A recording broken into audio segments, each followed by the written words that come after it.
الكرام، تلقينا في حركة مؤتمر ستار نبأ تعيين المدعو حاتم أبو شقرة قائدا للفرقة 86 في الحسكة والرقة والدير الزور، والتي تتبع لوزارة الدفاع ضمن الإدارة الانتقالية السورية. إننا ضمن الحركة نرى هذه الخطوة خطوة عدائية ضد مكونات المنطقة وضد إرادة المرأة السورية الحرة وحقوقها. كما أننا نعد مثل هذا التعيين عملا منافيا للعدالة الانتقالية ولعموم المرحلة الانتقالية التي نحتاجها كسوريات وسوريين.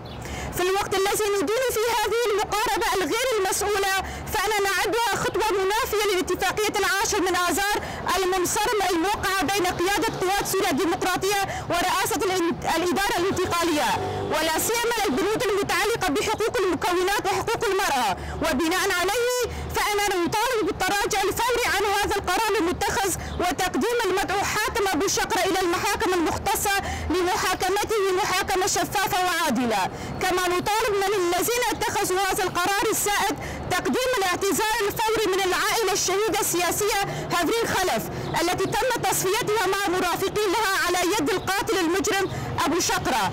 كما تأكد تورطه في المشاركة بقتل العشرات من اليزيديين ومن عموم شعبنا أثناء وجوده بين صفوف تنظيم داعش الإرهابي. إننا نؤكد في حركة مؤتمر ستار بأن مصداقية الإدارة الانتقالية السورية ونتيجة لهكذا أفعال باتت على المحك، وذلك في نظر المنطقة والعالم أجمع.